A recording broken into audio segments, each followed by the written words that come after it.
Hello বিয়ার্স, আসসালামু আলাইকুম। আজকে মাদকদ্রব্য নিয়ন্ত্রণ অধিদপ্তর কর্তৃক ওয়্যারলেস অপারেটর পদের প্রশ্নের সমাধান নিয়ে আমি মোহাম্মদ রবিউল আলম আসছি আপনাদের সামনে। যাই হোক, আপনারা প্রথম থেকে শেষ পর্যন্ত আশা করি দেখবেন এবং আহ, বিভিন্ন পরীক্ষায় অংশগ্রহণ করে অবশ্যই উপকৃত হবেন। যাই হোক, ক্লাসে চলে যাই। প্রথম প্রশ্ন ছিল এরকম: his father comes to see him. তার বাবা কেন আসলো, তাকে কি করতে আসলো? এই প্রশ্নের উত্তর ইজিলি বোঝা যায়, যারা রেগুলার প্র্যাকটিস করে তারা বুঝবে ইজিলি, আর যারা প্র্যাকটিস করে না তারা আসলে ধরতে কষ্টই হবে। কারণ অনেকে চিন্তা করবে কাম দিয়ে দেখো, কাম অফ অনুষ্ঠিত হওয়া, কাম আপনার দেখাশোনা করা, কামে পালিয়ে যাওয়া, এইটা দিয়ে এই সেন্টেন্সের অর্থ মিনিং কমপ্লিট হয় না। সো আমাকে চিন্তা করতে হবে সি ভার্ব দিয়ে। হিজ ফাদার কামস, তার বাবা এসেছিল, আসছে কেন? টু সি অফ হিম, তাকে বিদায় জানাতে। O double F, see off মানে বিদায় জানানো। এটা কমন একটা ওয়ার্ড এবং ভেরি ভেরি ইম্পর্টেন্ট একটা ওয়ার্ড, প্রায় পরীক্ষায় আসে। তাহলে his father comes to see off him, তাকে বিদায় জানাতে আসে।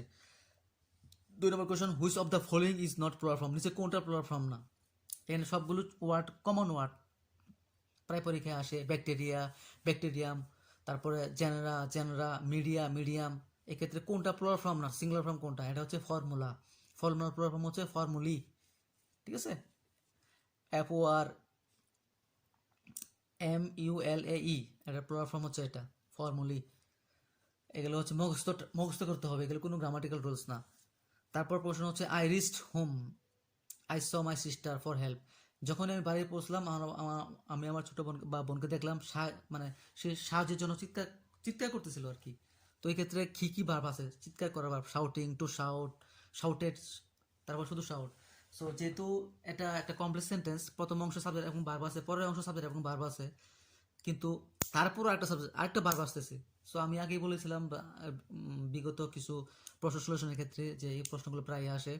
একটা সেন্টেন্সে শুধুমাত্র একটা সাবজেক্ট একটা ভার্ব বসতে পারে যদি এখানে কনজাংশন না থাকে। তাহলে দ্বিতীয় অংশে একটা সাবজেক্টের ভার্ব অলরেডি আছে, আই সাবজেক্ট, স একটা ভার্ব। সো যখন একটা ভার্ব আসবে, অবশ্যই এটা অ্যাডজেক্টিভ হতে হবে, নতুবা জিরান্ট হতে হবে। যেহেতু স ভার্ব, ভার্বের পরে ভার্ব বসলে আইনজি যুক্ত হয়। এটা একটা 90% একটা রুলস, ক্ষেত্রে কাজে লাগবে, এটা মনে রাখতে হবে। ভার্বের পরে ভার্ব বসলে আইনজি যুক্ত হয়। ইনফিনিটিভ হয় অর্থগত কোনো মিলাতে আর কি। তাহলে আই স হিম, আমি তাকে কি কি করতে দেখলাম? চিৎকার করতে দেখলাম, অর্থাৎ কাজটা চলমান হতে দেখলাম আর কি। তার মানে শাউটিং, আইএনজি, জিরান করতে হবে। তারপর আসে দেখি what do you mean by the phrase sit on the fence. এটা একটা গুরুত্বপূর্ণ এবং ইম্পর্টেন্ট একটা ফ্রেজ, প্রায় পরীক্ষায় আসছে। আমি নিজেও প্রায় 4-5টা পরীক্ষায় কমন পাইছি, বিশেষ করে ব্যাংকের পরীক্ষায় আসে এটা। সিট অন দ্য ফেন্স, এটা মিনিং কি দাঁড়াচ্ছে? সো এই জিনিসটা আমি মনে রাখতাম এভাবে, যে সিট মানে বসা, অন দ্য ফেন্স, ফেন্স মানে বেড়া, বেড়ার মাঝে বসা। অর্থাৎ তাকে যদি বলা হয় তুমি কোন দিকে আসবা, উত্তর মানে যে কোনো একটা বেড়া, তুমি ওই পাশের পক্ষে না ওই পারের পক্ষে, মানে সিট অন দ্য ফেন্স মানে বেড়ার মাঝে বসে, সে কোনো পক্ষে না, নিরপেক্ষ। অর্থাৎ বেড়ার মাঝে যে বসে থাকে তার কোনো পক্ষ নাই, কোনো একটা সাইড নাই।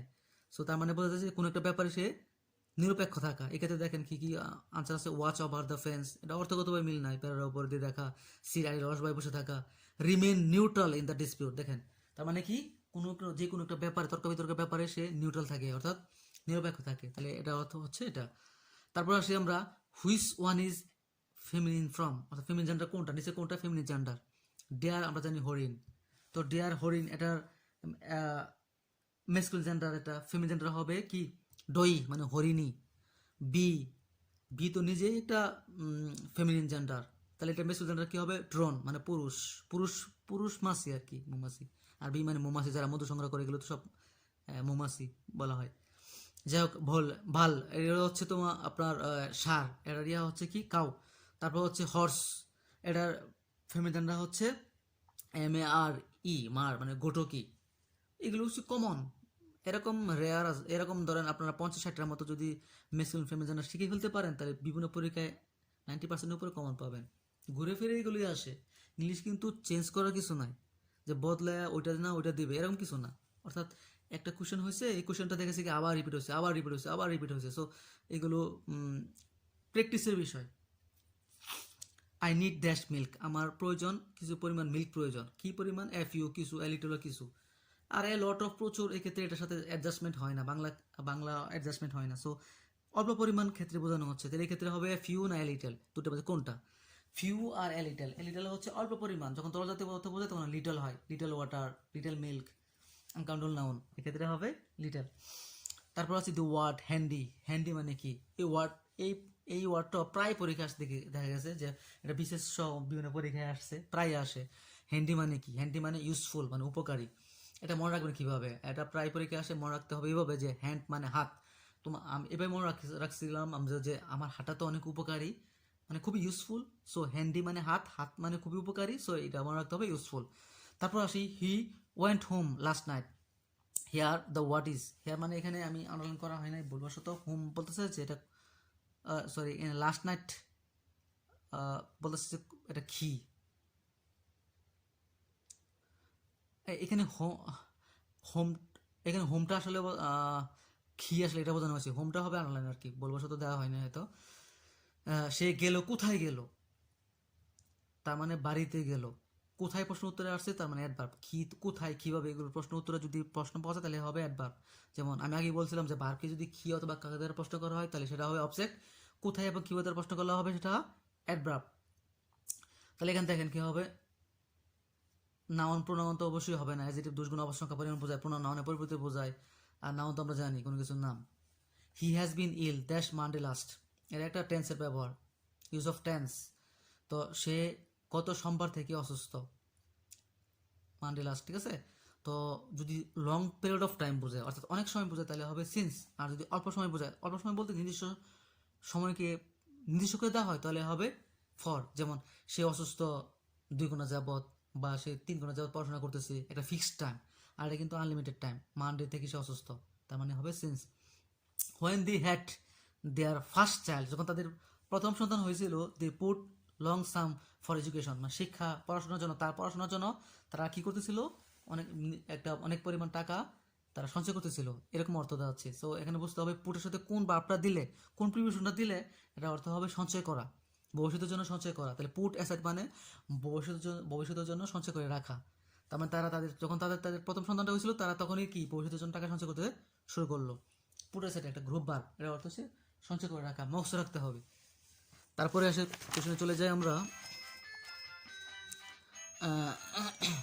Pass away. পাস অ্যাওয়ে মানে কি? পাস অ্যাওয়ে মানে হচ্ছে মরে যাওয়া, ঠিক আছে। এটা প্রায় পরীক্ষায় আসে, এটা মনে রাখতে হবে। পাস অ্যাওয়ে মানে মরে যাওয়া, এটা প্রায় পরীক্ষায় আসে, মুখস্থ বিদ্যা, কিছু করার নাই। Many prefer dominating money dash distributing cloth, এখানে প্রিফেয়ার ফর টু বসে, এটা মুখস্থ বিদ্যা, মনে রাখতে হবে সবসময়। অ্যাপ্রোপ্রিয়েট প্রিপোজিশন এটা, প্রিফেয়ার টু পছন্দ করা, কোনো কিছু ব্যাপারে কোনো কিছু বিষয়ে অগ্রাধিকার দেওয়া। তারপর দি প্রাইস অফ রাইস, বলতেছে যে চালের দাম বৃদ্ধি পাচ্ছে দিন বাই দিন, এটা একটা কনসিস্টেন্সের সাইন দেখাচ্ছে, ইঙ্গিত দেখাচ্ছে যে এটা কনসিস্টেন্স হবে, সো ক্ষেত্রে আইনযুক্ত ভার্ব হবে। তাহলে গ আর গ হয় মৃত্যু বাদ। তাহলে রাইজিং এবং রেজিং, দামের বাড়ার ক্ষেত্রে হয় রাইজিং, ক আনসার। 4 and 4 ড্যাশ 8, 4 মিলে হয় কত? 8 হয়। তো এটা একটা ইউনিভার্সাল ট্রুথ সেন্টেন্স, কারণ 4 হয় আমরা জানি, এটা চিহ্ন সত্য বাক্য, সো প্রেজেন্ট ইনটেন্স হবে। প্রেজেন্ট ইনটেন্স হবে যেহেতু সাবজেক্ট থার্ড সিঙ্গুলার হবে, তাহলে ভার্ব এস বাই এস যোগ হবে। 4 and 4 অনেকে মনে করতে পারো যে এটা প্লুরাল ফর্ম, সাবজেক্টটা প্লুরাল হতে পারে কারণ দুইটা এন দিয়ে যুক্ত করছে। হ্যাঁ ঠিক আছে, এন দিয়ে দুটো নামকে যুক্ত করলে প্লুরাল হয়, বাট এটা ব্যতিক্রম। যেমন ব্রেড অ্যান্ড বাটার, এরকম 4 and 4 এগুলো হচ্ছে সিঙ্গুলার, সাবজেক্ট সিঙ্গুলার বোঝায় এগুলোকে দিয়ে।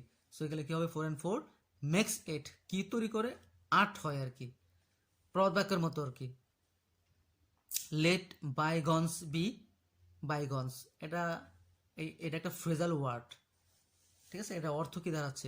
এটা এটা আমি আরো 2টা পরীক্ষা পাইছি, কমন আবার আনকমন পরীক্ষাটা। এটা খুবই সুন্দর ওয়ার্ড। এটা অর্থ হচ্ছে যে অতীতকে মুছে ফেলো।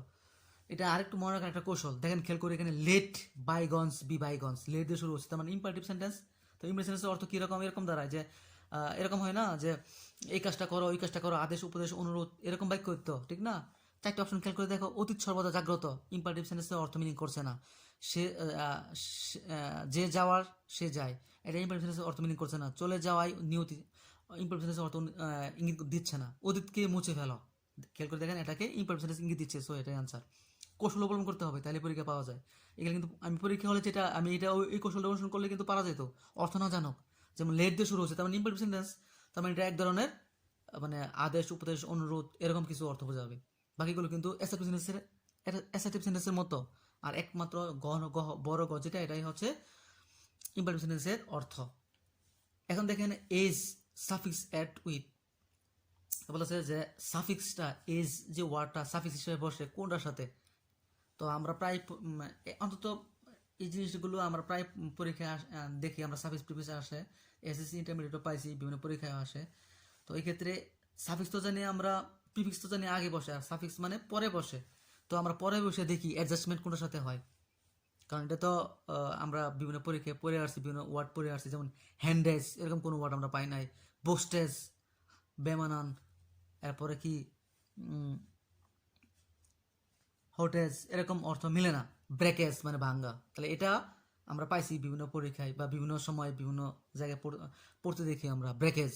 তো আমরা ব্রেকের সাথে এজটা অ্যাডজাস্টমেন্ট হয়, সে হবে breakage. Identify the correct word, বলতেছে নিচে কোন জিনিসটা কারেক্ট।